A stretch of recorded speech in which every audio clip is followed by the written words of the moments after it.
Join me, 48 Hours correspondent Erin Moriarty, on my podcast, My Life of Crime, as I take on true crime investigations like no other. This season, I'm looking into the labyrinth of crime and secrets within families. I'm cutting straight to the evidence and talking to the people directly involved, including investigators and the families of victims. Listen to My Life of Crime with Erin Moriarty wherever you get your podcasts. This edict identifies Jesus of Nazareth as a heretic and a blasphemer. This season on The Chosen. There are those for whom this will set off a series of events my followers won't understand. Lazarus, come out! I guess you're not holding back anymore. I can't. I'm out of time. See Season 4 of The Chosen in theaters on February 1st, starting with episodes 1, 2, and 3. Get your tickets now at thechosenriseup.com.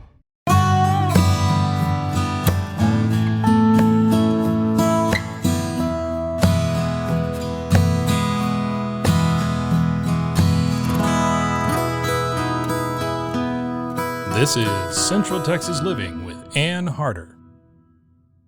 Hi, everybody. One of America's foremost authorities on religious freedom is Judge Ken Starr. He's written a new book, Religious Liberty in Crisis, and it is a joy and honor for me to welcome you here to the podcast today. Thank you, Ann. It's so good to be with you. Well, first, I want to start by saying thank you, you and Alice, for choosing Central Texas to live. I mean, you could have chosen anywhere to live, and we're just so honored that you're here in Central Texas. Well, you're kind to say that. We love Waco. We love Central Texas.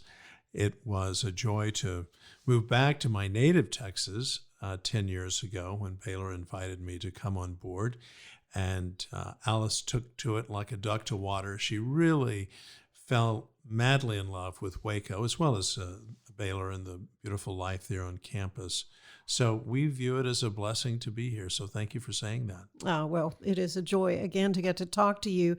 The cause of religious freedom is not a new one for you. I mean, this is something, religious liberties really around the world, is something you've been concerned about, right? For virtually my entire professional life, I've been engaged as a lawyer. I saw cases as a judge. And since moving into higher education, and then even after leaving higher education, I've been very deeply involved and frankly increasingly concerned about the state of religious liberty in America. But thank you for saying around the world. I serve on a nonprofit group that worries about and tries to engage in promoting the idea of human freedom and human dignity around the world. And I hate to say it, but it's getting worse. Things we should be making progress, we're not around the world. And there are lots of tensions here at home, as we've seen in recent years. And again, I think I don't think this is an exaggeration. Religious freedom is now in crisis. And that's what you focus on in your book, and it's a very readable book. I mean, you do talk a lot about case law and things that have happened, cases that have gone before the Supreme Court that have been crucial to ensuring our right to worship as we wish. We should give thanks for the first 16 words in the First Amendment, our first freedom. Yeah. Right? Before you get to freedom of speech and freedom of the press and the peaceably assemble and petitioning the government to redress grievances. And do we have a number of those? A lot of people do have grievances. Before you get to those, you have those 16 words. Congress shall make no law respecting an establishment of religion or prohibiting the free exercise thereof. Very few people should be worried, I don't think anyone should be, about a state or a community, quote, establishing a religion. We're now the Church of Texas. Nobody's going to suggest that. It's so removed from our culture and our constitutional traditions. But I think we do need to increasingly worry about the free exercise of religion in light of, and I'll just be blunt, the growth of an aggressive secularist worldview. Have your own worldview. It's a free country. Think whatever you think and almost act without hurting someone else, however you want to act. But please don't interfere with the free exercise of religion, which includes freedom of conscience. And that's what we're seeing attacks on people of conscience on issues that are very difficult, very sensitive. People get really riled up about it. We've even seen confirmation hearings of late raising some of these very sensitive issues. But here's the very good news in my book. The Supreme Court of the United States, not by 5-4 margins, by overwhelming margins and frequently unanimous, opts for religious liberty. And as well they should, because they're not elected. They are our oracles to read the Constitution.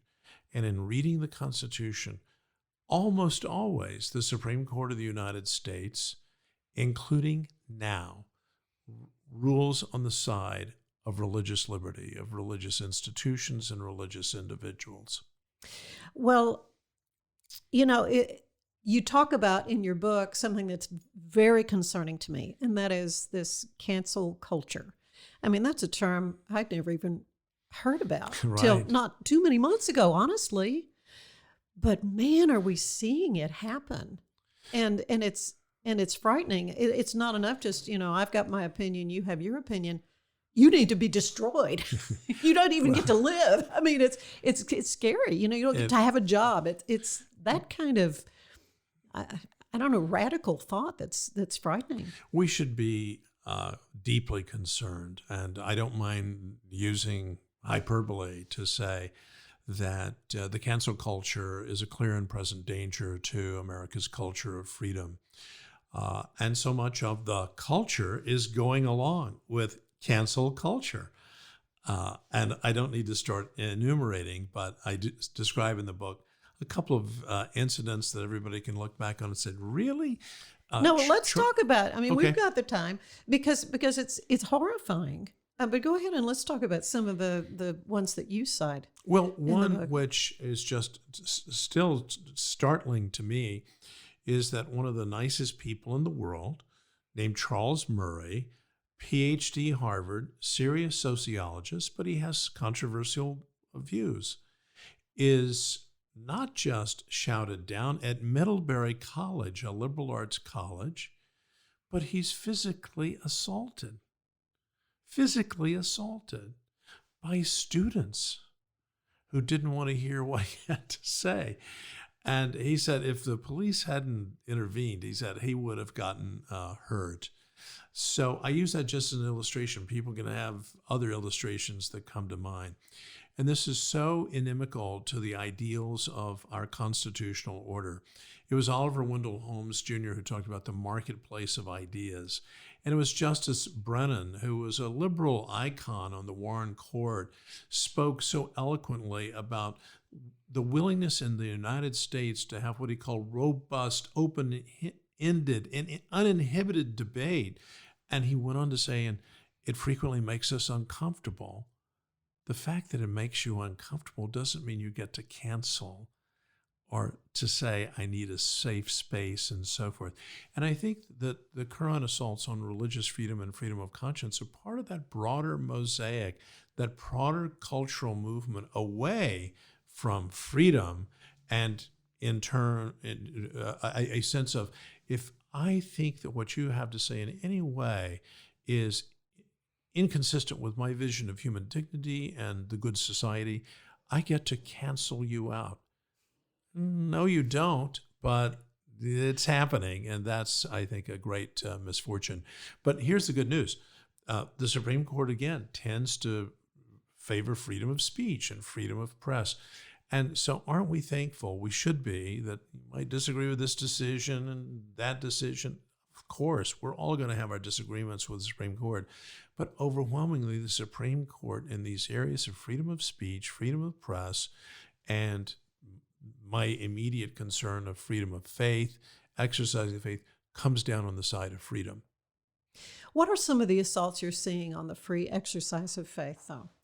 Church closings. Let's take church closings during the pandemic. I think that's the most recent example, and several cases went up to the Supreme Court when governors of some states, especially California and New York, just said, "Boom, you're closed." or very severe restrictions. The kinds of restrictions, and let me make the point through a Nevada case. A Nevada case, the governor of Nevada entered this order so that essentially, I'll just cite Caesar's Palace, but the casinos could operate at 50% capacity. But churches couldn't. They had a numerical limit of 50. So think of a mega church and a large sanctuary or auditorium that can hold perhaps 2,000 or more people. 50 can come in. And the Supreme Court, to my sorrow, allowed this to go forward for a few months, but then changed radically in the early fall and said, that's it. You can no longer have these discriminatory rules. And that's one of the great messages of religious freedom that I talk about and in the book. Thou shalt not discriminate against religious voices. If you say to a church, oh, no, you can't use the school facilities after school on the same terms that the Rotary Club does or the Garden Club does, guess what? You have committed a constitutional violation. And I hope that this book will help take the scales off the eyes of so many people who have this view, which was never in our Constitution. Oh, separation of church and state means you can't meet here, or we can somehow treat you differently because you're a church and we need to have a 10-foot constitutional pole. Now, we've got to be careful and make sure that we're protecting the conscience of all persons and not having the state move in the government move in the direction of establishing a church, of showing favoritism. In this community, we're all fill in the blank. We're all Catholic or Jewish or Muslim. So we're going to play favorites here. One of the messages of the First Amendment as interpreted by the Supreme Court is, no, everyone gets treated equally. Don't single someone out for favorable treatment. Oh, Episcopalians, we like you. You enjoy a glass of wine. Now, you people over here, you Baptists, you see what I'm saying? Right. Treat everybody the same. It's really a golden rule of constitutional law. Yeah. And you mentioned what comes to my mind is the young lady, I think her name was Megan, that wanted to have a little club. After school hours, though, use one of the rooms, I guess, in the school. And it was like, no way, you can't do that. And she was inviting all faiths to come to this Bible study, I presume. And that was one of my formative experiences because her name was Bridget Mergens. Oh, is it Bridget? Yeah, I knew there was an M. But Mergens, Megan is Mergens, yeah. Okay, that's where it is. Bridget was a public high school student. She goes to this public high school as a sophomore. It's a very large, mega school.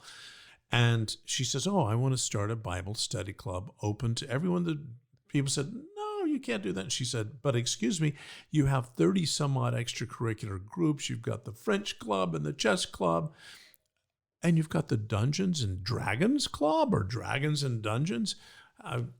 And the school said, oh, no, separation of church and state. Totally wrong. So I ended up arguing that case in the Supreme Court, which ruled 8-1 in favor of Bridget. And the one justice who didn't on the equality principle said, when Congress stepped in to pass this thing called the Equal Access Act, that's so intrusive into the federalism values of local control of schools, it was not a very, I thought, well-reasoned opinion. But here's the point, 8-1. So the most liberal or progressive members of the court said, come on, school, equal protection. And Congress had spoken to this almost unanimously and said, school districts, and by the way, it came out of Lubbock. The Lubbock ACLU tried to keep one of these clubs out of a Lubbock high school. Yeah. And the Supreme Court didn't take the case for whatever reason. And Congress stepped in and said, and I'm talking about Congress, I'm not talking about the Republicans, I'm talking about the Congress of the United States, almost unanimously passed the Equal Access Act, that if a school district, they all do, receive federal funds, guess what? You can't discriminate against Bible clubs. Excellent. Well, and that's pretty good. Simple.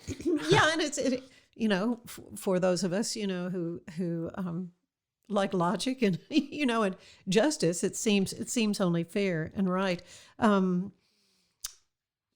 what I loved also in your book, toward the end, really, you cite a number of local faith heroes of mine who've been a part of this. In fact, this podcast, like Susan Peters, who her important fight against human trafficking, and Jimmy and Janet Dorrell. Jimmy's been on this with Mission Waker, the good work of Chip and Joanna. And this kind of work needs to continue what they're doing, without hindrance by the government. Exactly. And I call that chapter an American Grace. And that wasn't from Amazing Grace. It was drawn from a book by one of the leading sociologists in the United States, a Harvard professor, Robert Putnam, and he co-authored it with a professor from Notre Dame. And he titled the book American Grace. And he shows through social science that churches in particular, but religious institutions, help ennoble people and they help society flourish. So you start thinking, oh yeah, Methodist Hospital, didn't I? Or Baptist Hospital. Mm-hmm.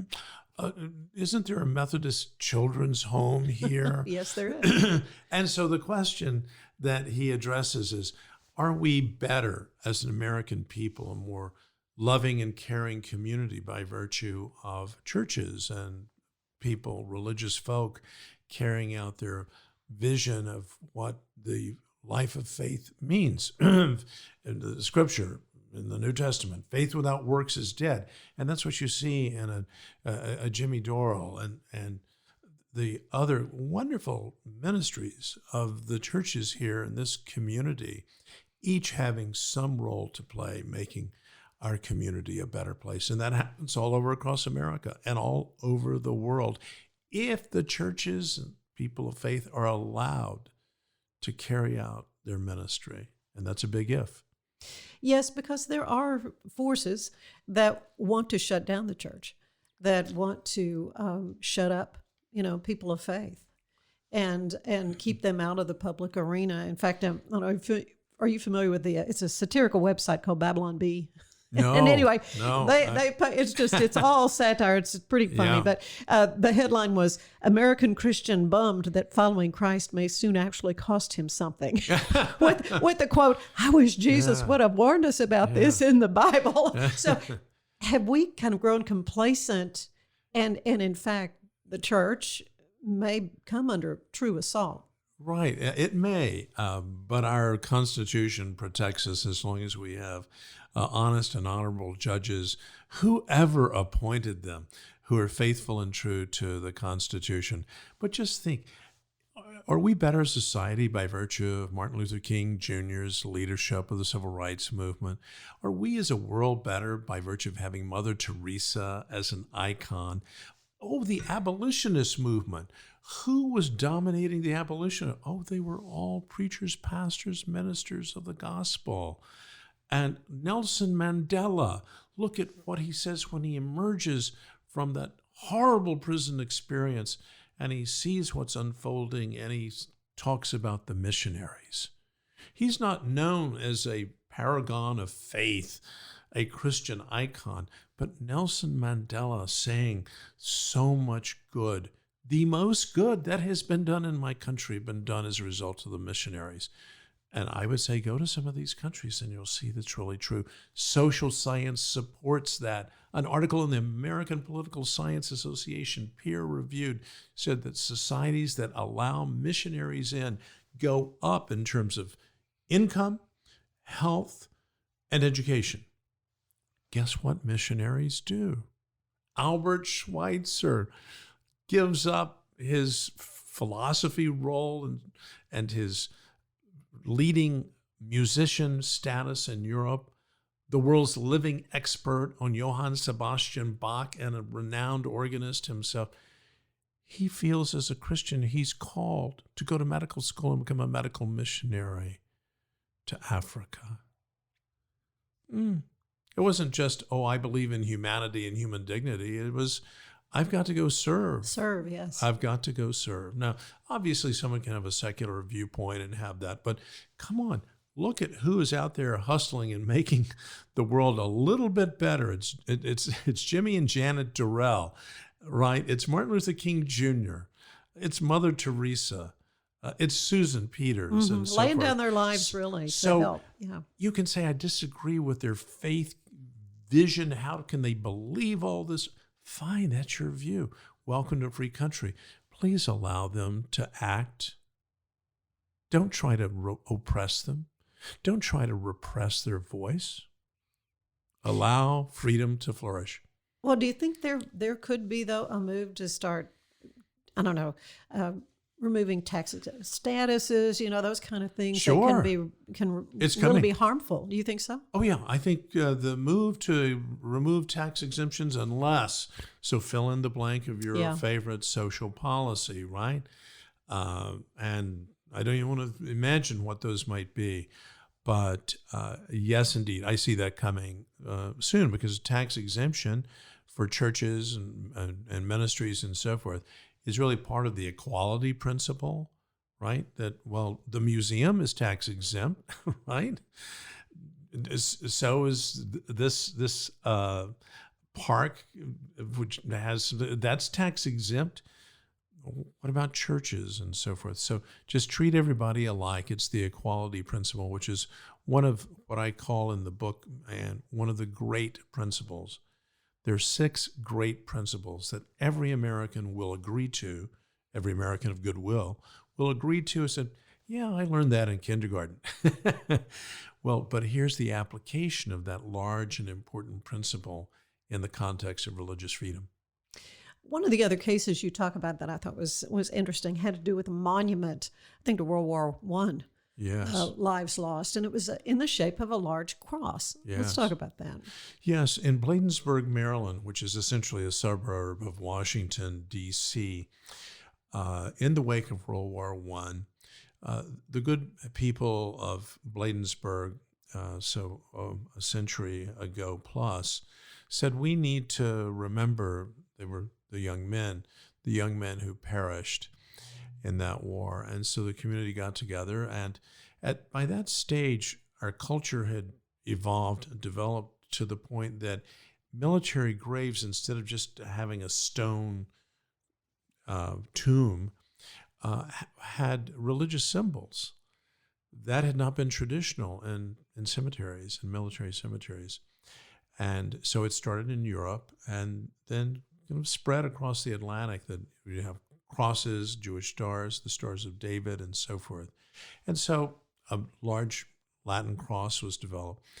And there were some points of difficulty in raising funds and so forth. But the point is, by the 1920s, this very large monument was up, very visible. You can't miss it at a traffic circle, what is now a traffic circle. And as the decades went by, then finally in the 21st century, the American Humanist Association files a lawsuit saying the cross has got to go. And it goes to the Court of Appeals, and the Federal District Court said, no, this is a part of history and tradition. And the Fourth Circuit in Richmond, the Fourth Circuit Court of Appeals said, yeah, you got to do something, including one of the judges says you may have to just cut the arms off the cross so it becomes sort of like a Washington obelisk.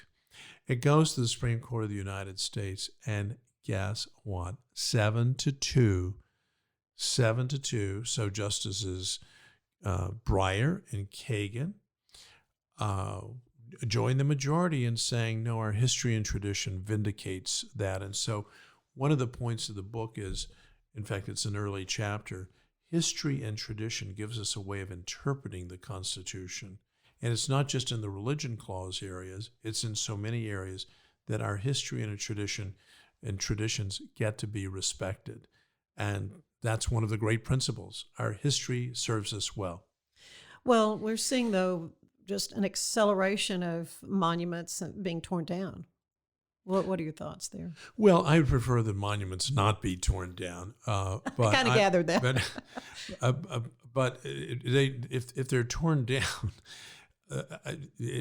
I would just say I don't approve of acts of vandalism. Right. I would prefer a democratic process where we say, do we want to honor these people from the past in light of the values for which they stood and fought, Confederate generals, and so forth.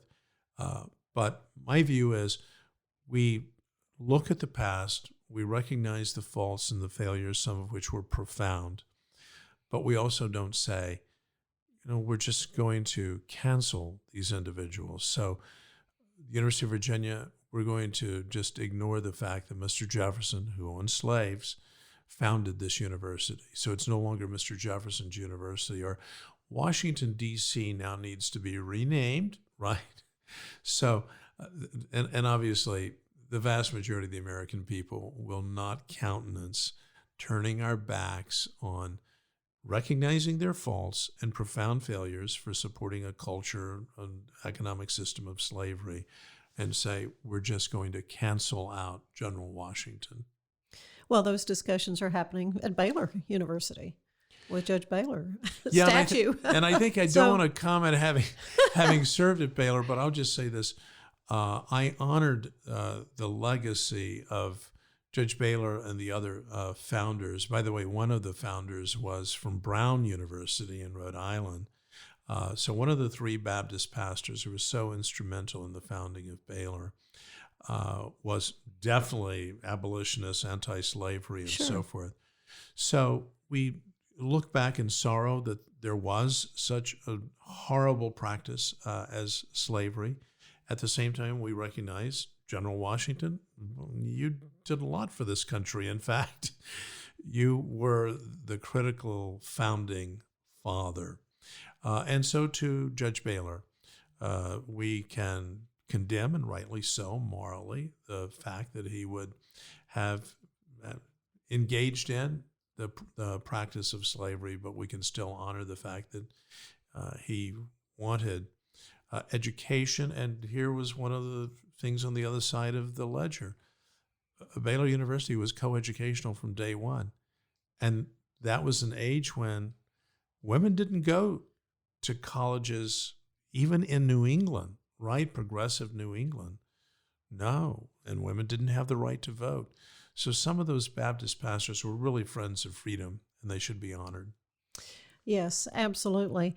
Oklahoma Senator James Lankford spoke to some fellow conservatives about the erosion of religious liberty. Recently, I saw a speech, and he said, in the words of James Madison, your religious opinions are a property of particular value. Your faith is your property, not the government's property. He says it's like your car, your house, your Browning 12 gauge. It's your property. The problem is not everybody believes that. Yeah.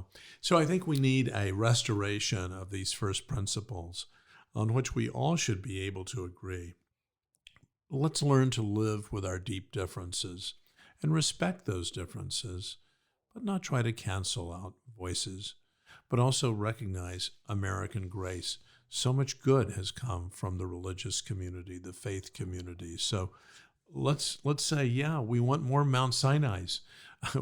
We want more Methodist hospitals in Houston and Baptist hospitals in I started to say in Baylor, in Waco in Central Texas, and so much good is done by these institutions. So let's celebrate that and certainly protect the freedom to establish these institutions. Well said. Well, I like to end these visits with a questionnaire. It's similar to the one the late, great James Lipton used on Inside the Actor's Studio, if that rings a bell with you. And the first is, what's your favorite word? Oh, my word. My favorite word is encouragement. All right. Your least favorite word? I guess to be very original. Discouragement. It's just hatred. Yeah. And similar words, vitriol, I versus thou, I don't like the idea of exclusion and indignity. I'm going beyond. You've got a lot of good. Inhumanity, right? Treat people with humanity. Yeah, right? absolutely. Absolutely. What turns you on creatively, spiritually, or emotionally? Well, I will say that I try to be a faithful student of the Bible. And I am an incurable Bible reader. And then those who have reflected so magnificently on Scripture, including I've really gotten long since into C.S. Lewis, including his stories. But in more recent years, G.K. Chesterton, some of these characters who are they were such geniuses walking the earth. And they too were, as C.S. Lewis famously said, that atheism has been with us forever and will be with us forever. So the world divides into these communities of faith or lack of faith. But I so enjoy the heroes of the faith. But my favorite, I'll just come back to encouragement, my favorite character in the New Testament, or certainly one of them, minor characters, is Barnabas, son of encouragement. And it's one of the things I've always encouraged faculty and seniors and juniors, and encourage those who are coming along behind. And there's so many statements about that. Plato even said, treat people with kindness because they're fighting a great battle. I didn't do justice to Plato, but it's an ancient thought that still resonates, perhaps even more so than 20 years ago. Yeah, absolutely. What sound do you love the most? Oh, I'd say now the sound of my grandchildren's voices. All right, what sound is your least favorite? Discordant music, period. I do not like lack of harmony. Very good. What other profession would you have liked to try? I would have loved to have been a doctor had I been drawn to science and so forth, because I love the idea of the healing professions. Yeah. So I so admire Albert Schweitzer for the reasons previously stated. To go to medical school when he was about 40 years old, and he was at the peak of the profession. Yeah. Both as an academic. He had both a PhD in philosophy, a PhD in theology, and he was a world-renowned Bach organist. Talk about a polymath, whatever that is. But someone who does a lot of stuff. Well, he did it well. He did it well. What profession do you know you would not want to do? Anything that requires really hard outdoor labor in the cold. Okay. But I love being out of doors. Yeah. Yeah, I get you. Of course, Texas is a pretty temperate place to live most times, but in the heat and that cold we had not too long ago. Yeah, I honestly, strangely enough, don't mind the heat that much. I mean, I don't say, oh, this is great, it's a great day, but heat is heat. But cold, yeah, not good, especially what we suffered through. And oh, yes, that's a topic that you'll probably be hitting in this podcast at some juncture. Well, finally, what do you want to hear God say to you when you enter the pearly gates? Good and faithful servant. You fell down a lot, but you tried to pick yourself up. And Potter Stewart was a justice on the Supreme Court when I was clerking at the court so many years ago. And when he was asked, what do you want on his tombstone? He's a very elegant guy, Yale College, editor of the Yale Daily News, Yale Law School, a very elegant lawyer in Cincinnati, Ohio, and a judge and then a justice appointed by Eisenhower. So a long time ago. He said, a good judge. Pretty simple. Well, you are a good judge. Well, thank you. And you have written an amazing book, is Religious Liberty in Crisis, Exercising Your Faith in an Age of Uncertainty. Judge Ken Starr, how can folks get a copy? They can pre-order wherever books are sold, obviously online, and then it will be in bookstores everywhere, I hope, in April. The publication date is April 13, but by all means, get your pre-order in on wherever you choose to order online. Well, it's been a delight. It's an excellent read. I highly recommend. And thank you so much. Thank you, Ann. I so appreciate being with you. Central Texas Living is part of the Rogue Media Network family. Be sure to check out their other shows at roguemedianetwork.com. Please rate us 5 stars on iTunes and anywhere else you get your podcasts. Join us again soon for more Central Texas Living, the podcast.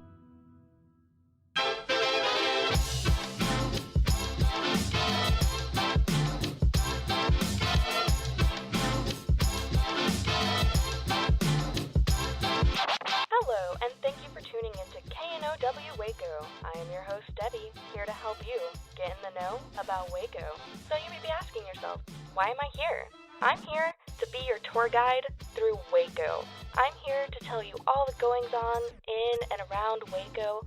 I'm going to give you the 411 on what's happening, what's going on, and what events you should go to. This is your host, Debbie, signing off. Now that you know, go. Just go, Waco. You are going on a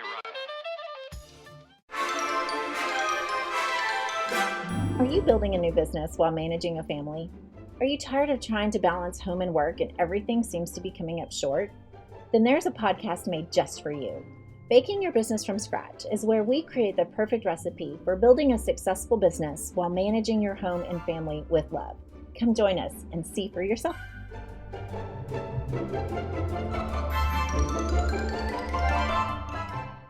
This has been a Rogue Media Network podcast.